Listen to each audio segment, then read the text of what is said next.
Hello and welcome to Rippercast, your podcast on Jack the Ripper and the Whitechapel murders. This is episode 6, A Perfect Savage, the murder of Martha Tabram, originally released on March 24th, 2008. Joining me today from Philadelphia is Howard Brown. Hi, Howard. Hi, John. Glad to be here, buddy. Glad to have you back as well. And we have in Hull in the UK, Mike Covell. Hi, Jonathan. Hi, guys. Hi, Mike. And with us from Edmonton in Canada is Robert Mclaughlin. Hi, Robert. Hi, Jonathan. Glad to be back. Glad to have you back. Now, today's subject is the first of what will be a series of shows concentrating on each individual victim, and we'll give each victim their own show eventually down the line. And we're going to start from the beginning with Martha Tabram. Now, I'll start off with a little bit of biographical information for those of you who need to be refreshed. At the time of her death, Martha was age 39, and she was found dead in the early morning hours of August 7th, 1888. Martha was the youngest of 5 children.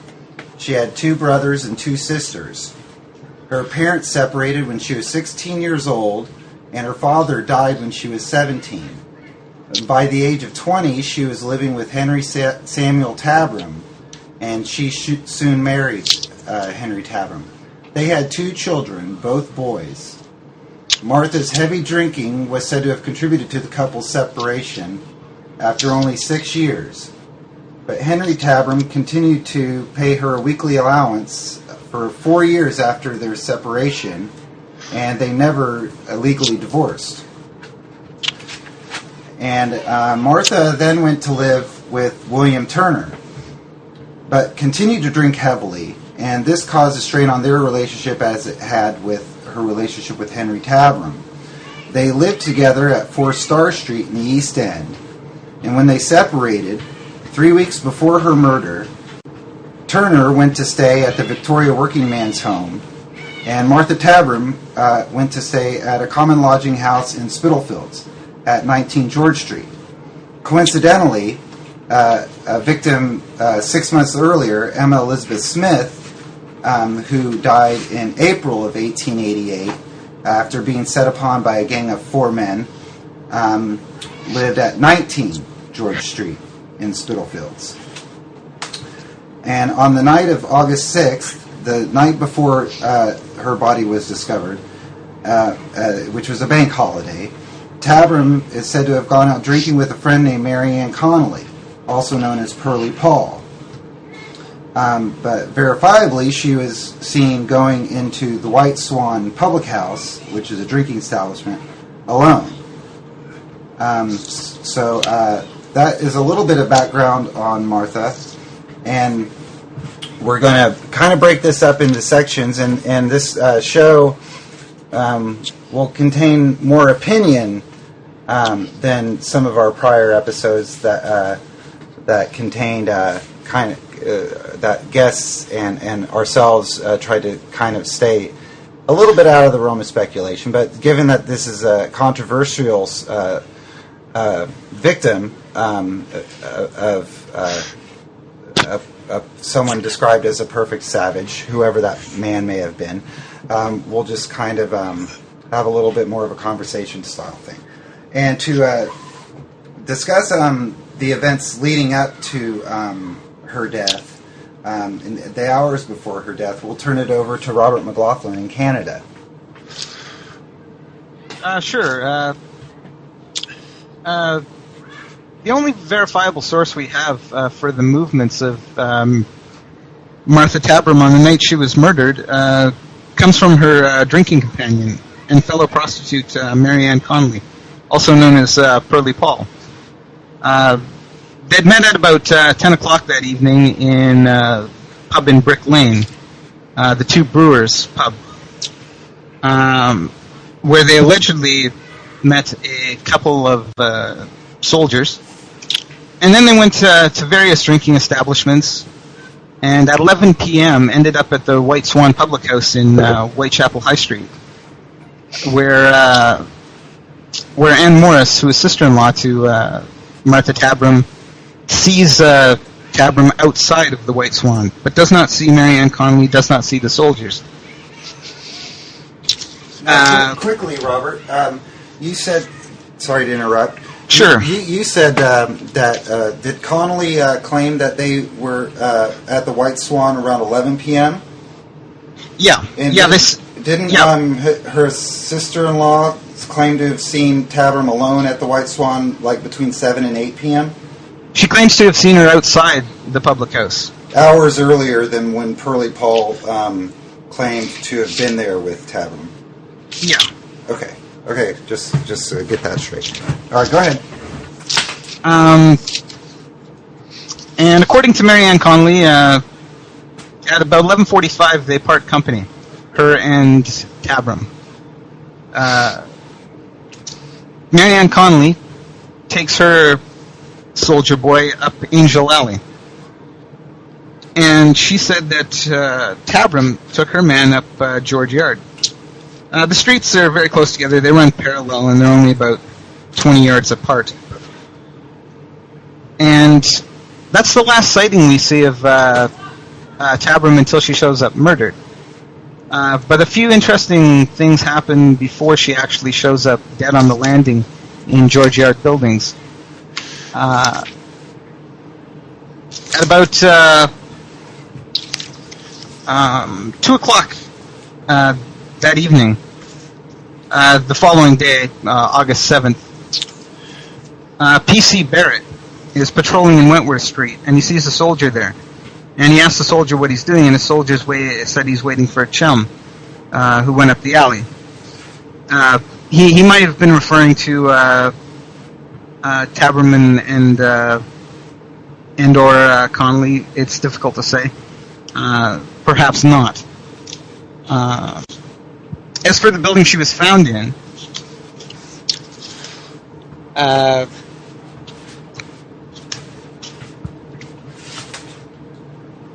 sorry about that. I lost my train of thought for a second. That's okay. At about 10 to 2 on August 7th, 10 to 2 in the morning, Elizabeth Mahoney, she returned home to her lodgings in George Yard. She crossed over the first floor landing, but she didn't see anything. About an hour and a half later, George Crow, who also lives in George Yard building, at 3:30 in the morning, he returned home, and he notices what he thought was a homeless person on the first floor landing. He said this was quite a common occurrence, finding people in the stairwells, sleeping rough, so he thought nothing of it. It wasn't until an hour and 15 minutes later that John Saunders Reeves, who left for work, came down the stairs, and there was enough light at the time that he noticed on the first floor landing a woman lying there in a pool of blood. And then he fetched the policeman, P.C. Barrett, and they fetched Dr. Colleen from Brick Lane, and that was the discovery of Martha Tabram's murder. Now, she was found, like you said, on the first floor landing, which to us Americans would be what we would consider the leading up to the second floor of George Yard buildings, and within feet of occupied residences. In fact, the superintendent of George Yard is a fellow named Francis Hewitt. He's literally slept 12 feet from where Tabram was murdered. He heard nothing during the night, and his wife claimed to have heard a cry of murder, but it was hours and hours before Tabram was discovered, so it's doubtful it had anything to do with the crime. And it's an echo. It somewhat reminds me of the case of Kitty Genovese, I believe her name was, who was a victim of a murder in New York City, in which hundreds of people, or were residing, in the same block of her murder. Howard may know more about this case than I do, but dozens heard her screams, and no one reported it. Right. Anyway, so based on Pearly Poll's coming forward, and Howard, maybe you can address this a little bit more. We get the timing of the last sighting of Martha Tabram, which is roughly around 11:45. Yeah, well, I have some ideas about this, guys. After reviewing a lot of the Tabram-related information, I personally am of the opinion that this liaison between Paul and Tabram and the two soldiers didn't occur. And I'd like to run. Before you get through that, let's either you or Robert or Mike go through what happened in the days following the discovery of her body. We set it up as far as Pearly Poll's reviewing of the soldiers and everything like that. How did Pearly Poll get involved in this murder investigation? Well, Robert, you want it, or you want me to take it? It's yours, Howard. Okay. Well, on the 7th, ostensibly Pearly Poll was first heard about the murder. That was a Tuesday. Mrs. Tabram had been killed Monday night. She went to the Commercial Street Police Station and had some communication with the officers there. And then she did a runner. For two days, she wasn't found. And then she had feigned. She had said she was going to commit suicide in the interim. And then Inspector Reed found her on the 12th. And on the 13th, they prepared a identification parade for her, and she couldn't identify anyone there. Then on the 15th, she was brought to the Wellington Barracks to identify someone, which she did. After that, and after the inquest, we don't hear too much more about her. And the summation of the inquest was that they really didn't believe in the testimony that she gave, and that they were still looking for person or persons unknown regarding the murder. And that's what little we have on Pearly Poll at the moment. Robert? Yeah, there was very little about her, other than, let's say, her physical appearance. They said she was a very homely-looking, masculine woman who is a very heavy drinker. And she kind of girl.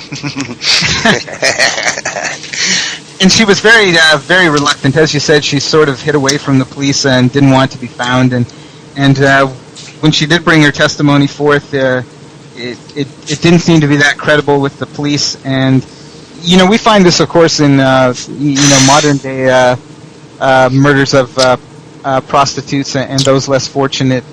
I even sort of jokingly refer to it as the Pearly Poll syndrome, is where you have somebody who is a witness, but they're reluctant to give you information, or they give you misinformation or misleading information, or they don't remember things properly.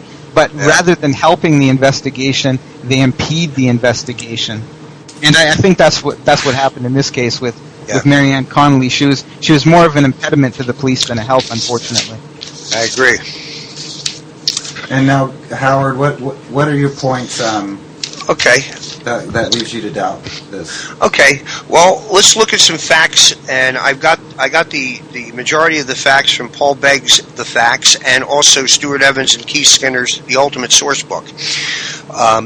Here's a fact: the former sister-in-law of Tabram, Ann Tabram Morris, remembered Tabram standing in front, not inside, the White Swan at 11 p.m. on the 6th alone. There is, however, a caveat to that, because there's a discrepancy in the time.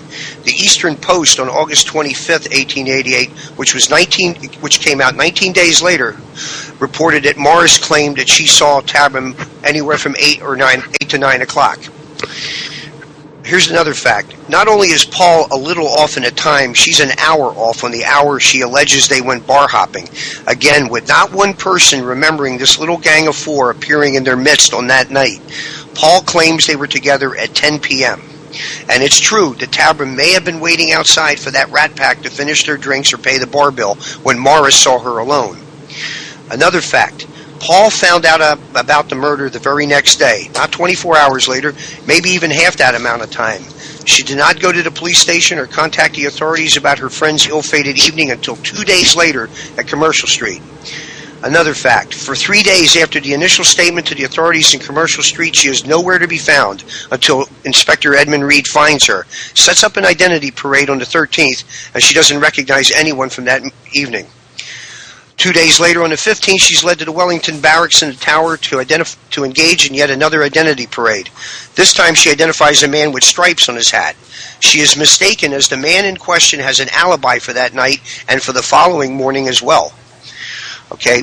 For someone who was with a soldier, not for 2 minutes in an alley, not for 5 minutes in a conversation, and not for only a half hour in a brothel or a bed, she was allegedly with the victim and the two soldiers for approximately an hour and 45 minutes, and she misidentifies this man when squarely face-to-face with him. She mentions an important event on the night in question when she recants the quarrel that occurred during that evening. In Paul Begg's facts, the exact source is unclear for the moment. She claims that Tabram was not involved in this dispute. This dispute either occurred between the two soldiers themselves, one with Paul or both with Paul. She mentioned the stripes on the soldiers' caps, but botches the identification of the man when face-to-face. If she had been out with this trio, as she claimed, for at least an hour and 45 minutes, then how could she misidentify him by his face? She certainly had to look at him for more than a quick glance. I really think that this whole Pearly Poll scenario could serve as an encouragement for those who have always assumed that there were two guards with Tabram and Paul for the future. It might also encourage people to look at Tabram more closely as a Ripper victim, not by virtue of specific and tangible evidence, of course, but that Tabram most likely was killed by someone other than these two guards that invariably get mentioned in the midst of any Tabram discussion. Two guards who probably did not exist except in the mind of Pearly Poll. And that's my position on it. So, go ahead, Robert. Yeah, and one thing that I've found interesting too, in regards to the time that you've quoted, Howard, and that we all know that according to Pearly Poll, her and Martha Tabram were together from 10 p.m. until 11:45 when they parted ways. That's an hour and 45. Right. Yet, according to Marianne Conley, they were at least in 3 different pubs. Now, I've been pub hopping a bit in my times, and I don't know, I've never been out with other people, for some drinking, visiting 3 or 4 pubs and separating only an hour and 45 minutes later. The time just seems off on that. Right. And so your theory, Howard, just to make it clear to everyone, is that it's possible that Mary Connolly got into a dispute with the guard that evening, and she used the Martha Tabram murder to exercise some kind of vendetta. That's possible, yeah. She was unable to, or she vaguely recalled what kind of uniform this guard or guards were wearing, right. And she went through this charade just as a type of revenge in the hopes that she could find the guard that she had this dispute with. And it just had nothing at all to do with the murder of Martha Tabram. John, on top of that, I neglected to mention this. This is the most important fact. It has nothing to do with me and my theory or anything that I'm presenting, but it has something to do with Inspector Edmund Reed, who was in charge of that. It said, on September 24th, 7 weeks after the August 6th murder, Inspector Edmund Reed wrote a report in which he stated at the end of the report that inquiries were made in an effort to find anyone who could verify the presence of Tabram, Paul, and these two soldiers at any of the more than one and undoubtedly the White Swan, as well as the other tap rooms Connolly alleges they frequented, but without success. That's 7 weeks of investigation without a single person remembering that code array on that night anywhere. So to me, that just says it simply didn't happen. But again, it's just a theory. Well, and another thing too that I've often wondered about is, people often talk about George Hutchinson coming forward with his story. Seeing a man in the company of Mary Jane Kelly on the night she was murdered. but he comes forward a few days later, and of course people have questioned his story. Connolly, a lot of people have yet to question her story. It could be possible that she came forward with the story of the soldiers simply because by that time it was known that P.C. Barrett had talked to a soldier in Wentworth Street. Exactly. And she could have just ran with the story then, because P.C. Barrett, of course, was taken on an ID parade as well. Now, of course, he couldn't find anybody. He picked out one guy who had medals, one guy who didn't have medals. The guy who he picked out eventually had a Brixton alibi, and so his testimony couldn't be used. But you can understand, because P.C. Barrett only talked to the soldier at Wentworth Street for maybe a minute or less. Right. And there was also another ID, I think, that should be mentioned as well, that involved the soldier, is a lady by the name of Jane Gilbin and her daughter. Now, Gilbin was a friend or an acquaintance of Martha Tabram, and she said she saw Tabram with a soldier on the Sunday before her murder. And she was also led to the tower to look at the Scots Guards, but her and her daughter, they couldn't pick anybody who they saw Tabram with. So it's possible that Tabram frequented soldiers, but it's likely also that her and Connolly that evening weren't with any soldiers. Well, but also at the same token, Robert, couldn't P.C. Barrett's sighting be used to bolster Pearly Poll's account? Because if you're suggesting that her memory was jarred, or she made a connection once after reading about this sighting of the soldier. Tabram's body wasn't discovered until hours later. Isn't that equally plausible? That Marianne Connolly. Go ahead. That is equally plausible. Absolutely. I'll give you that. Like, I was just playing devil's advocate on the one point, but no, it's equally plausible that it did jar her memory, and they were out with soldiers. Yeah. But it's just that you have to look at her testimony though as problematic. Much like let's say look at Hutchinson's testimony as problematic, or even other witnesses like Schwartz or Mrs. Long or even Lavender. We have to look at some of these witnesses a little bit more closely. We can't just take what they have said on faith. Right. Sometimes we kind of add our wishes to it. We wish that they were right. It's invariable. In an investigation or a case like this, with so many bits of tangible evidence, that you really want things to be the way you want them. And it's the only jumping off point we have, right? Right, exactly, yeah. Exactly. And Mike, what's your opinion on Marianne Connolly and Martha Tabram that evening? Well, just to sort of go on what Robert said, Detective Inspector Edmund Reed was there to supervise the first lineup, which took place on the 7th of August. So it was later on in the day after the body was found, which is, it's pretty fast police work. That was the one at the Tower of London, where they had Grenadier Guards, and they were brought before P.C. Barrett in the guard room. He failed to recognise any of the men. And then the day after was the second parade on the 8th of August, where, again, Inspector Reed and P.C. Barrett returned back to the tower, and those guards who had been on leave the night before were brought in for a line-up, and that was the occasion where he picked out two men, and that was on the 8th, and it wasn't until the 9th when Pearly Poll went to the police station on Commercial Street. Is it possible she read it in the news, in the newspaper, or heard about it from someone?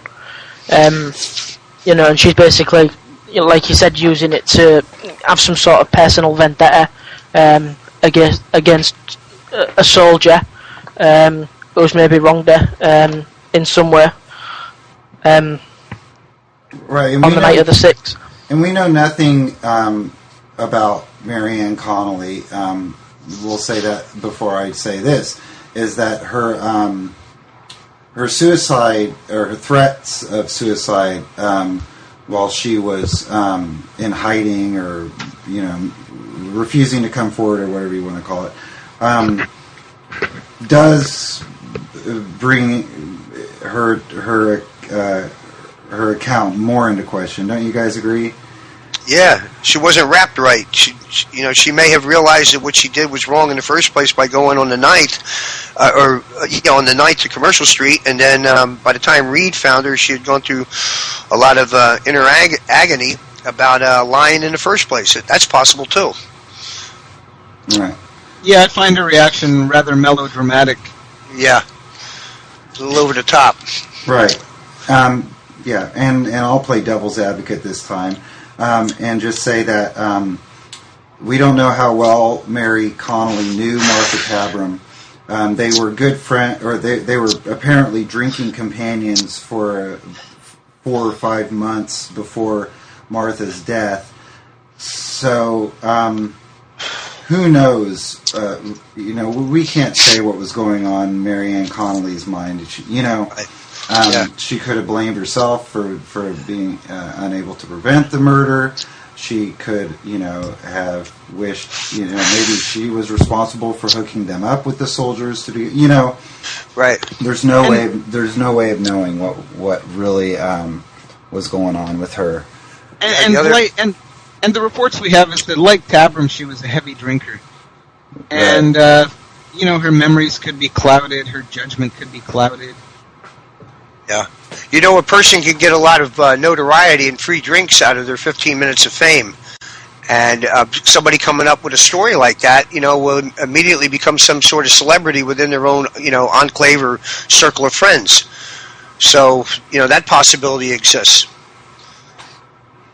Okay. So sort of like Matthew Packard. Yeah. All right. Okay. Let's move on to the murder itself, and what was done to Martha Tabram. Howard, do you want to take that part? I sure will. Well, when Dr. Killeen did the inquest, or not the inquest, but the description of the wounds, he said that there were 39 wounds. 2 of them, 2 instruments he felt were at play here. And I think it's the consensus among us that the fatal wound was the last wound, the one to the heart.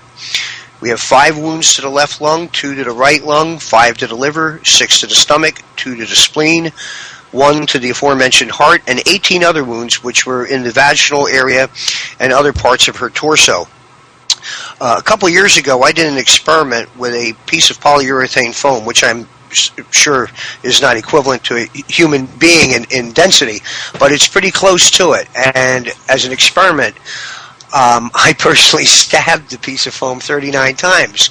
And I can tell you right now that it takes upward of 30 seconds to commit a murder like that in an area of confinement on that landing. So this is an extreme case of overkill, in my opinion.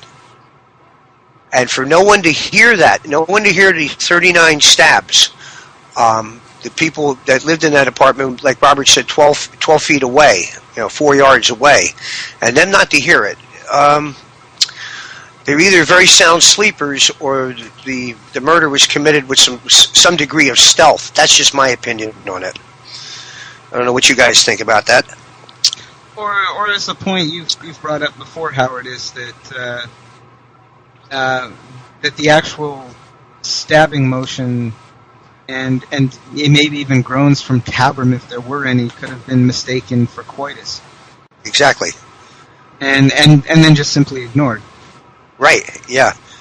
Now, when you say back to the 39 wounds, when you say that the report mentioned that the final wound was the stab to the heart. No, the final wound, the final wound evidently had to be the heart. According to Killeen, the heart, which was rather fatty, was penetrated in one place, and that would be sufficient to cause death. And the most likely scenario is that the killer or killers stabbed her 38 times with a shorter shorter blade, and then the coup de grace was committed to the heart. Right, and he bases, and we don't know what he bases that Exactly.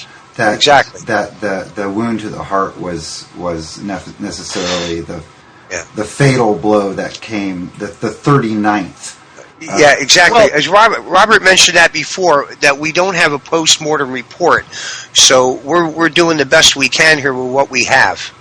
And when you look at like the wounds that are listed, like Colleen says that it could be done with something, as simple as an ordinary penknife, which means something with a very short blade. And when we look at the wounds, like to her stomach and to her genital areas and the liver, spleen, left lung, right lung, in and by themselves, Colleen doesn't consider these probably fatal. But it's the larger weapon that he assumes is a dagger or a bayonet or something like that that pierces the heart, and that's the fatal one, whether it comes first or last. But that's a fatal shot. The other ones really aren't fatal wounds. You will eventually die from them, but not immediately if you're only stuck like with a 2 or 3 inch blade. Right.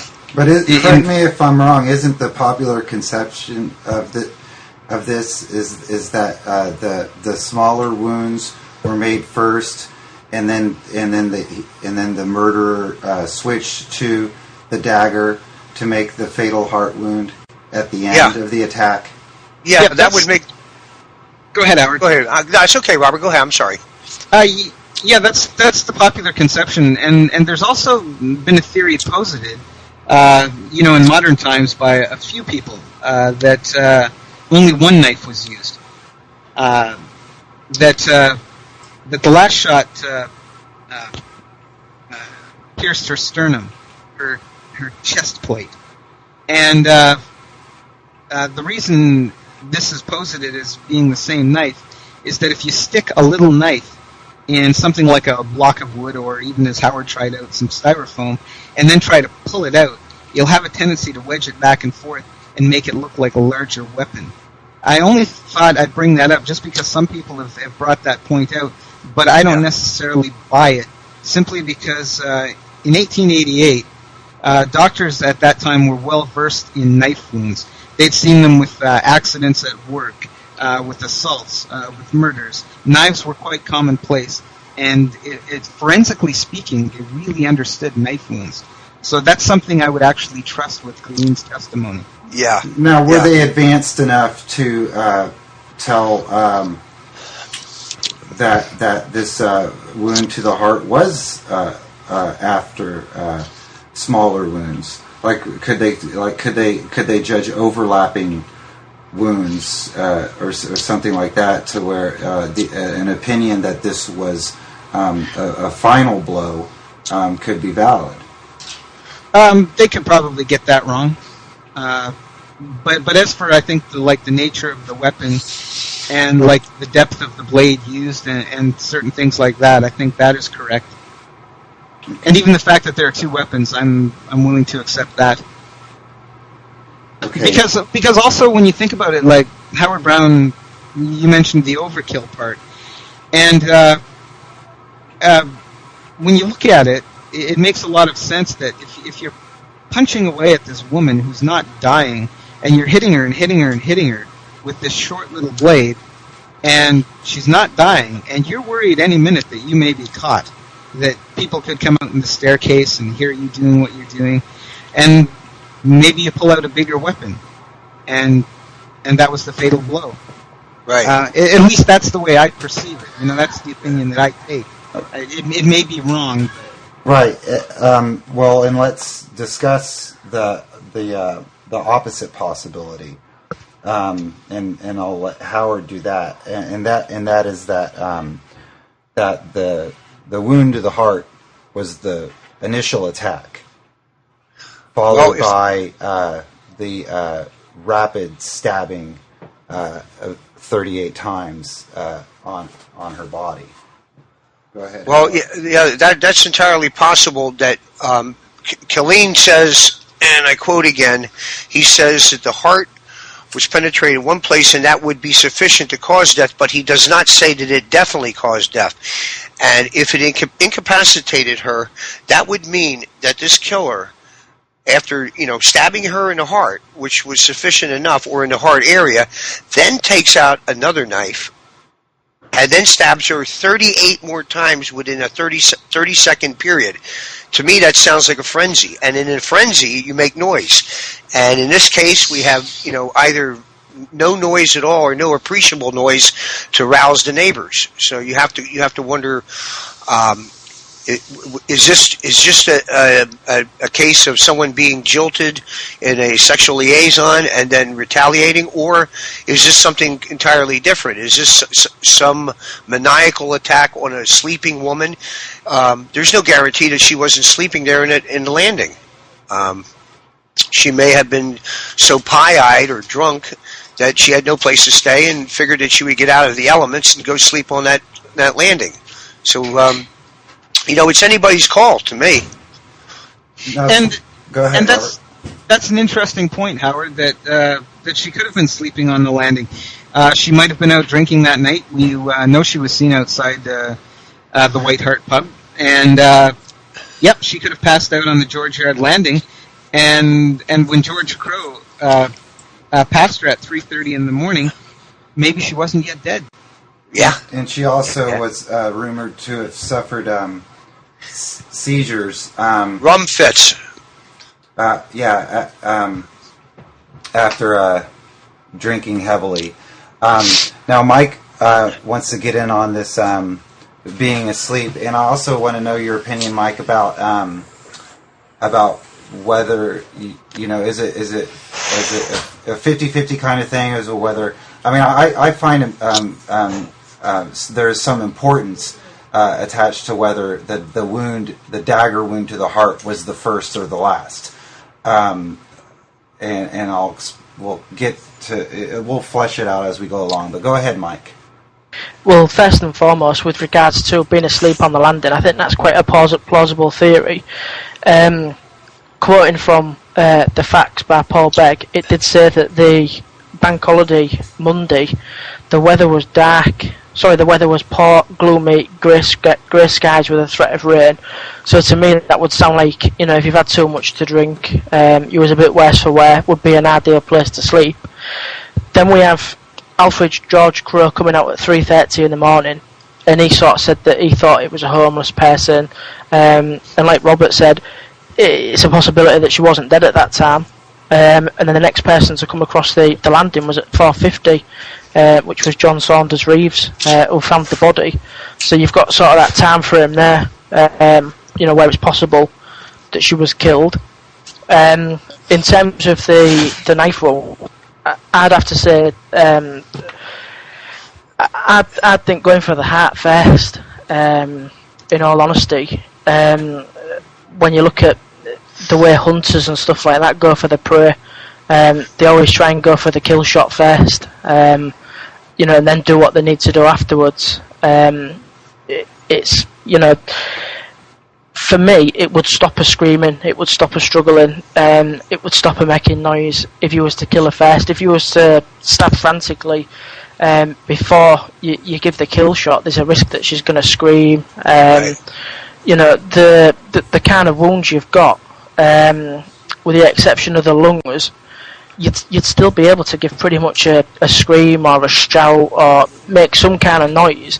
It's when you're talking of the sort of lungs, when there's a puncture wound to the lungs and the lungs filling up with blood and whatnot. That's the only thing that's going to stop her from screaming, really. So I tend to go with the conclusion that the killer blow was the blow to the heart, and that was the first wound that was struck to her. Okay, now... And can I ask all of you guys quickly, though, Jonathan, before you move on to your point, is that in the absence of a true post-mortem report, which we don't have, all we have from really Dr. Colleen is what is reported in the newspapers and the scant information from the reports submitted by Reed in the official files. But if, let's say, for instance, that Tabram was asphyxiated or partially asphyxiated like That's some of what the I other was going to get at. other Ripper victims. Sure. How does that affect how we look at the knife wounds? But anyway, continue, Jonathan, with your point. No, that's exactly what I was going to bring up, is the possibility that, like the other Ripper victims, she was throttled initially. And there is also, although it's not present in Colleen's, in how it was reported in the Times, Colleen's inquest testimony, or the inquiry, that she had any wounds at all to her neck of those 18 unaccounted for wounds. Swanson does mention a wound to the neck. So, I want Robert you to address the points of what leads you to maybe believe, or it's hard to. I don't want to pigeonhole anyone into any kind of theories here. But you know what I mean. What evidence do you see that could point to her being strangled initially and then attacked after she was subdued that way? Well, it's just that she was found in a similar manner to other Ripper victims. She was found on her back. Her legs were apart. Her clothing was up around her waist, exposing the lower part of her body. Her hands were clenched. And also, if you look at the mortuary photo, it seems like her tongue is protruding a bit, and that her face is a bit swollen, as if she may have been throttled or partially asphyxiated. Now, I'm not saying she was. I'm just saying that in the absence of a post-mortem, that there is that possibility that she could have been quickly subdued that way to prevent a lot of the noise from a knife attack. Right, Robert, you know what that means, of course. It adds about 15 seconds to the total time elapsed of the beginning of the murder to the end. So we're talking anywhere from 45 seconds to a minute that this guy, or the killer or killers, is in the landing taking care of Tabram.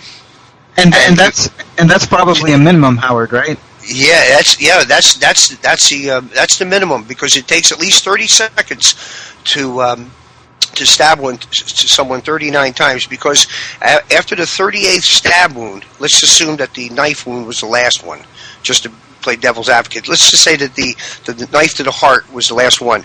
The first 38, then he's got to stop and then get his larger blade and then perform the coup de grace. So there's a little bit of time taken there. So we're talking 45 seconds at a minimum in that landing with no sound, appreciable sound. Like right now. Yeah, well, we're just pondering. Okay, let's address Swanson's claim of there being a neck wound. What does everybody think about that? Here's something that I don't know if I haven't been able to find it if it appears anywhere else in any other expert's opinion. But we do have one of the 18 wounds from Swanson's pen being a neck wound. There are several cuts and wounds, which I think are attributed in Colleen's testimony, centering solely on the private parts of Martha. And here Swanson has a wound to the neck. It's not evident in the photographs, but the neck wounds aren't really evident in any of the photographs. It's not mentioned in the press. It's not. It's also one of the popularly held beliefs for those who try to discount Martha as a victim of Jack the Ripper, in that it deviates from his MO. That there was no throat cutting involved. So let's get some opinions on that. Let's start with Mike for this one. Well, basically what we're going on in terms of the inquest. The newspaper reports at the time, is it possible that something such as that was held back from the newspapers and they weren't given the full story? I mean, at the minute, I'm just reading the Tuesday the Times on Friday the 10th of August, which carried details of the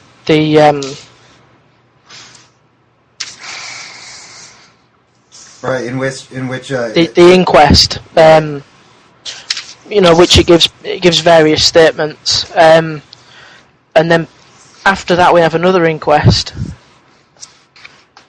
which takes place a little bit later. That was on August 23rd, wasn't it, Mike? I believe so. Yep, that's right, and it appeared in the Times on the 24th. But again, there's nothing on there to say that she received any neck wounds, and I was just wondering if maybe that was something that had been kept back from the press.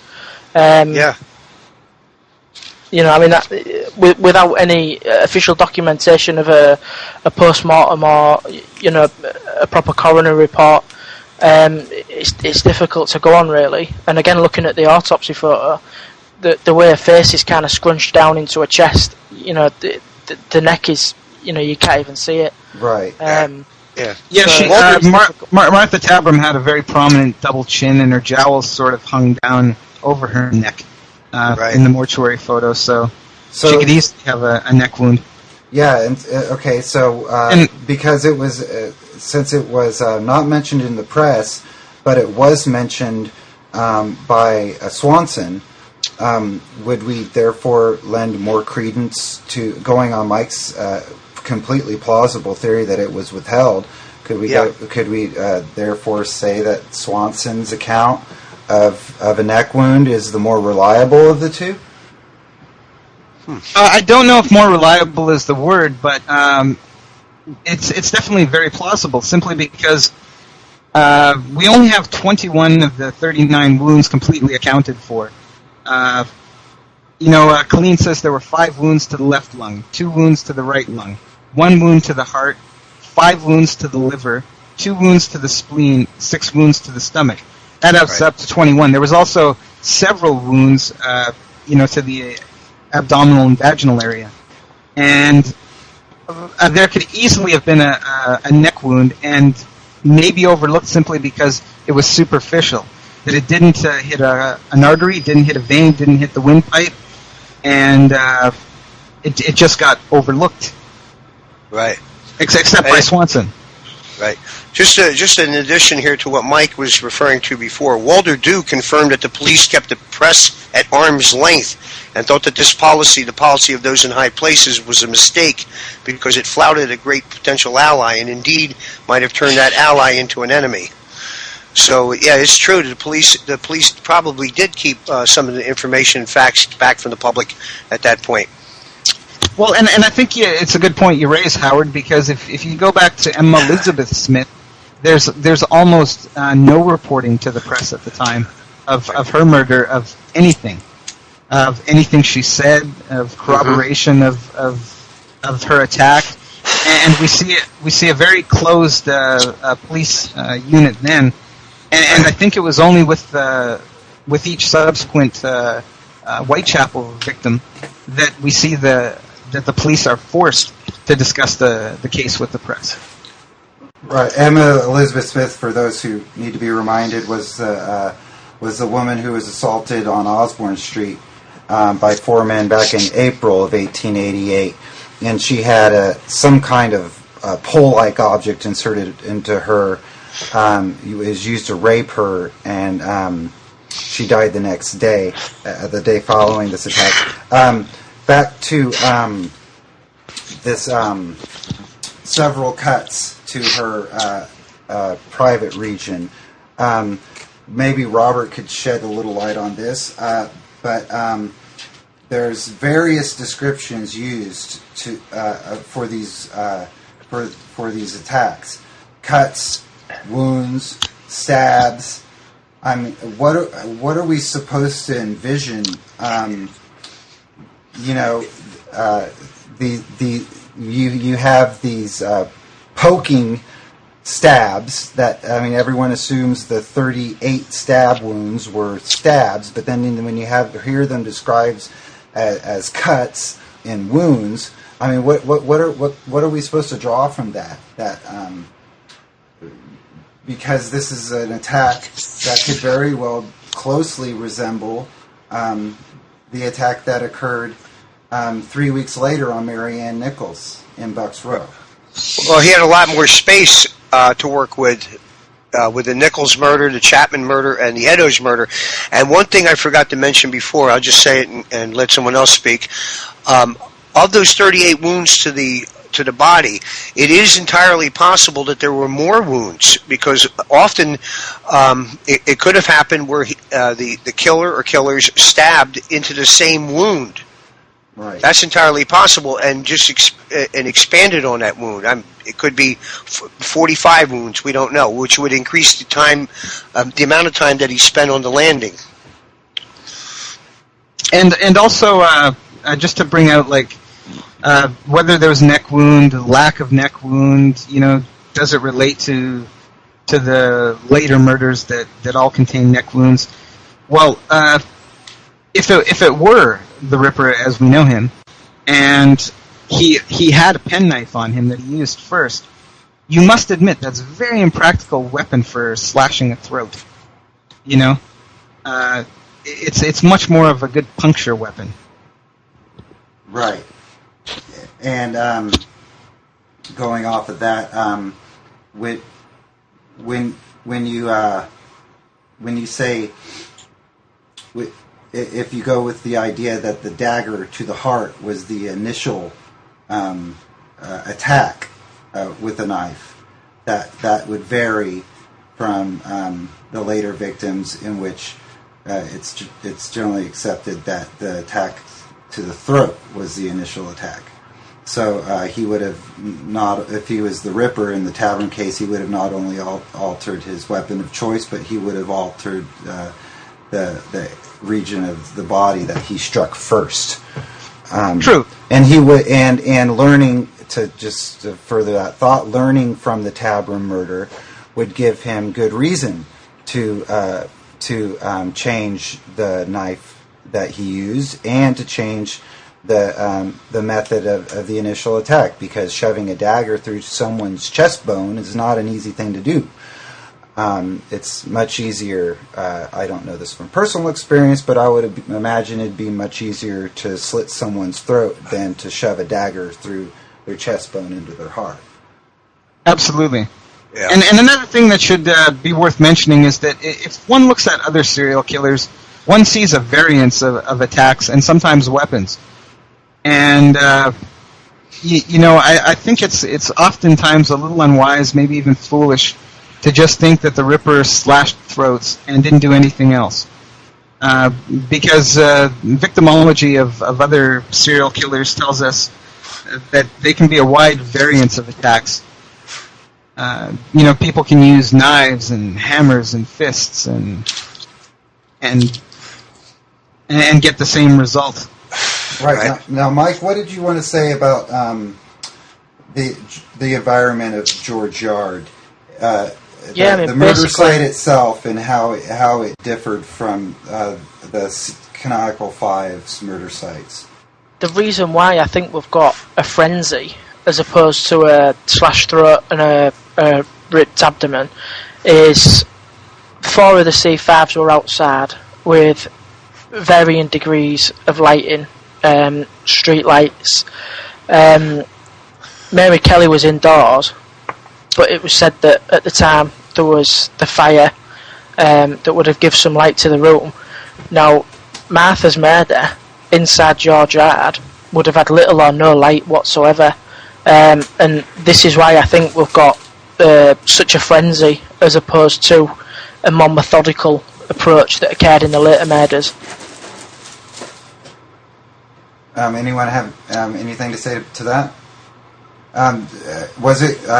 It probably wasn't total darkness on the first floor landing at George Yard, but would everyone agree that it was pretty dark? Yeah, it was pretty dark. Even the daytime photographs of the entryway into the building, it just goes into total blackness. Yeah, Mike brings up a good point with that. Like, the Ripper could work in low light and darkness, as we know.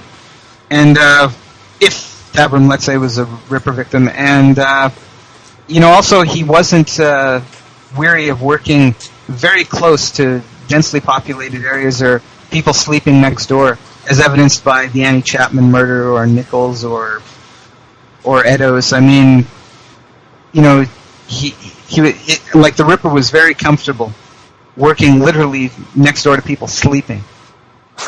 If this is in fact the Ripper victim. Right. But a point that I'd like to raise also is that,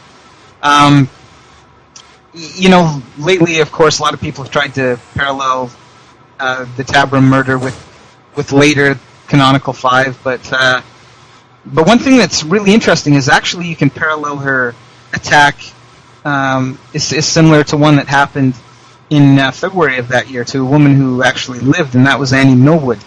Like, Annie Millwood was a 38-year-old prostitute. She lived at 8 White's Row, which is 1 block south and parallel to Dorset Street, where Mary Kelly was murdered. So right in the heart of Spitalfields. She was attacked on February 25th, and she was stabbed in the legs, the lower torso, all with a knife. And she went to the Whitechapel Infirmary, where she stayed for a while because she was treated for her wounds. She was treated for several weeks before she was released. She said it was a stranger. She didn't know who it was. Robbery or rape wasn't the motive. And she made a complete recovery, and eventually she died about a month later of unrelated symptoms. But I think that attack is very similar to the Tabram attack. Right. Now, I'd like to get your guys' opinion on this. What makes the Tabram murder, whether or not she should be included in the tally of Ripper victims, so important to Ripperologists? What and in that, what are there certain specific suspects that you could bring up that would be excluded? I mean, is it just suspect-based Ripperology that has this vested interest in whether or not we need to stick to the canonical 5, or what's the why is it so important whether or not Tabram was the initial victim?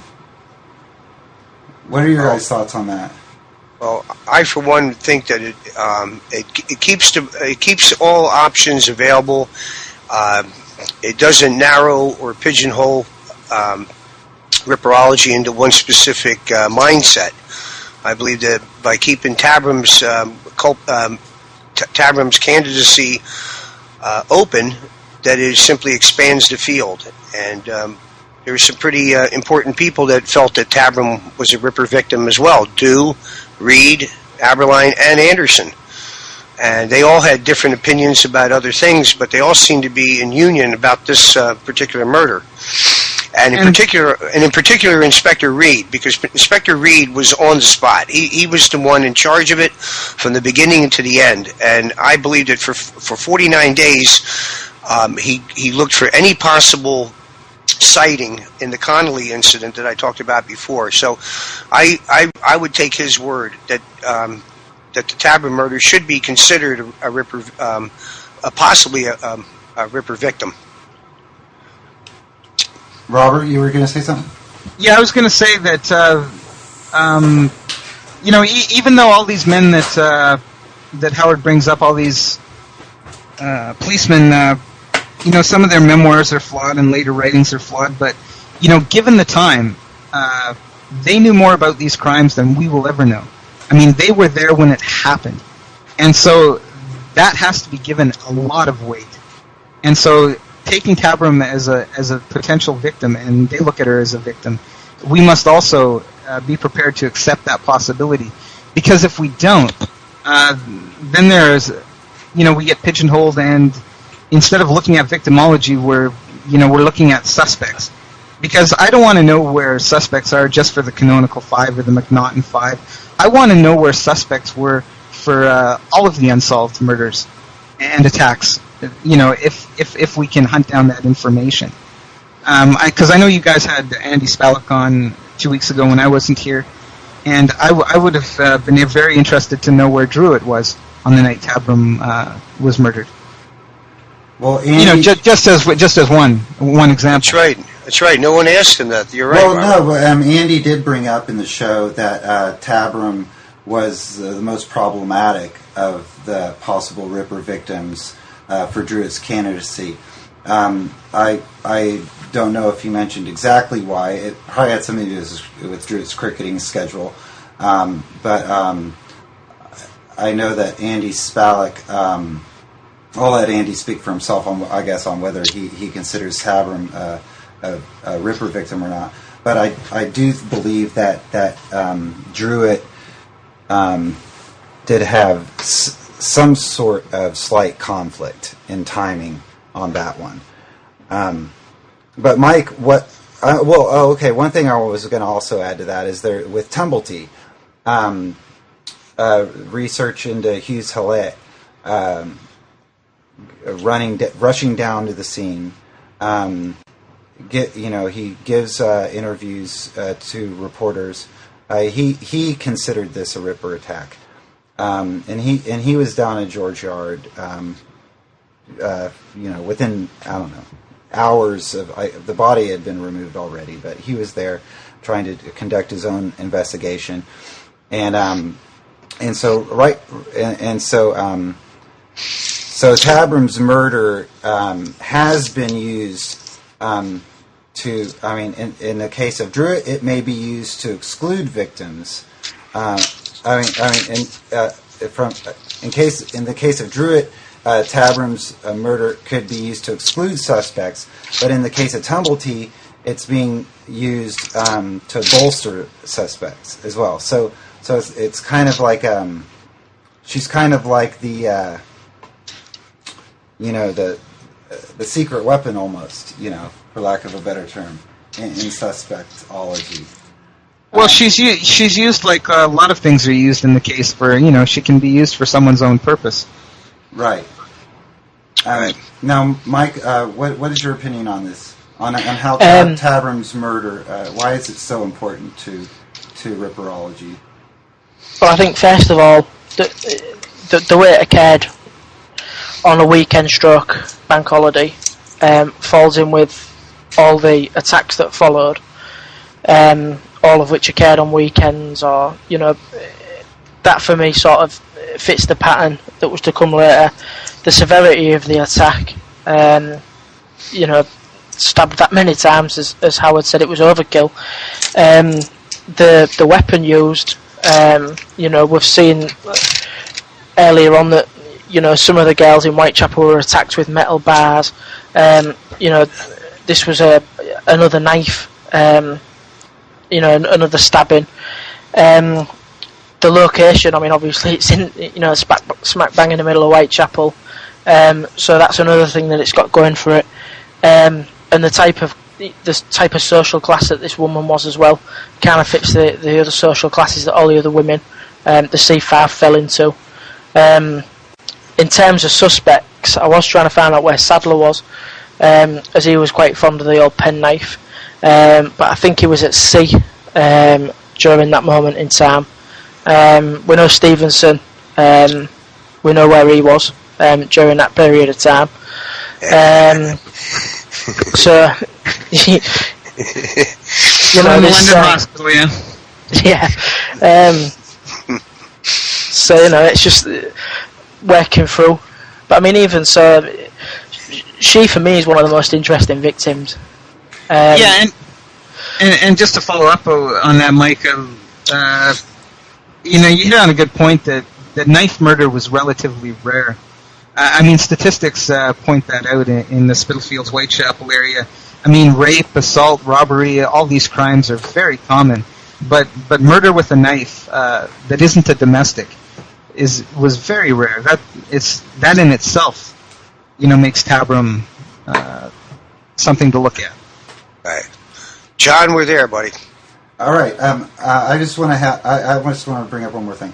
And Dan Norder in an article in the latest Ripper Notes talks about the idea that Mary Kelly was a copycat murder of the other Ripper murders, and it got me to thinking that if Martha Tabram was murdered by a guardsman and is not associated with the murderer is not the same murderer as the one who killed Mary Nichols 3 weeks later. What are your guys' opinion on the possibility that the murder of Mary Nichols could have been inspired by the murder of Martha Tabram? Personally, I don't think murders are inspired by other murders. You're either a murderer or you're not. And, whether or not the same man who murdered Tabram murdered Nichols, I don't think it would have propelled him. Like, if he murdered Tabram, he would have murdered anyway. If he didn't murder Tabram, same thing applies. Right. And so you're of the opinion that Mary Kelly, the murderer of Mary Kelly, had probably killed previously. I'm personally of the opinion that she is a Ripper victim. I know Alex Chisholm was the first one to bring it up, that she might be excluded, once again because it's different. She's younger, she's indoors, but until some good evidence comes forward, I have to include her. I can't exclude her. Right, and it is interesting on how Tabram can be easily assumed to be a one-off, almost. I mean, whether it was a John prostitute deal gone bad, which has been talked about in the past. Maybe she ripped him off, or that the frenzy of the attack. It was something that to disassociate Tabram's murder with the canonical five is to assume that the murderer of Tabram didn't go on to kill again. Right, and if we can, let's say, believe Marianne Connolly's story, implicitly, and that it was a soldier, if all things point to a soldier, if a soldier did it, then it's most likely a one-off. If a soldier is not the Ripper. Right. You have final thoughts on that, Mike? I think she's one of the most interesting out of all the victims. Definitely worthy of more study. Both looking at her past, as well as the events. And I'm going to have another look through the newspapers down this end and see if I can find anything. Chances are that the whole newspapers, as I have found out over the past couple of weeks, did have their own reporters down there, who picked up on quite a lot of unusual stories. In particularly in sort of the slum areas, the lower social classes. I found a few little bits of information that have not been picked up anywhere else, so fingers crossed we might find something new. You'll definitely have to keep us apprised of that, Mike, through the Casebook message boards and JTR forums, Howard's site. Yeah, will do. I think actually the Chris George is including the latest Jack the Ripper letter that was sent to a whole newspaper in the Ripperologist 89. I think he's putting it in the editorial, so you'll get to see that. And I've also submitted an article as well, including the kind of paper trail that Ripper letter has left. So that there's a couple of fans down here, some of them of importance, but a lot of them just looking at the local effect that Jack the Ripper had, and I'm sure there's newspapers like that the world over. Okay, guys, as Howard said about 5 minutes ago, we've reached an hour. It is interesting that as we all know, this is 2008, 120 years since the Ripper murders.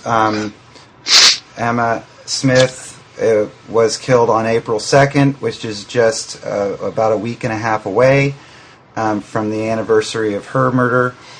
And we're going to do victim shows all throughout. And I think they're really important. As I'm sure you all agree, much more important than any shows on suspects or anything like that, because we need to focus on these women. We can't understand the crimes until we can't understand who could have done this until we understand the crimes. Right. And learn as much as possible as we can about victims and potential victims. Okie dokie. Well, I want to thank everyone for being on the show today. Robert McLaughlin in Edmonton, Canada, thanks for joining us. This is Easter Sunday, and I appreciate everybody taking time off of their holiday to be on the show. Howard Brown in Philadelphia. Always good to be here, buddy. And Mike Covell in Hull. It's always a pleasure. And that was episode 6 of Rippercast. You can download us from our website at www.rippernet.com. Click on the podcast link at the top of the page. And there you can get this new episode by hitting the subscribe button. It'll download automatically to your iTunes music library in your podcast section. And you can also get all the prior episodes still online at that same site. And we're going to be, we were off last week, but we're going to try our best to keep this a weekly show. So I want to again thank everyone for being on today. And we'll see you next week.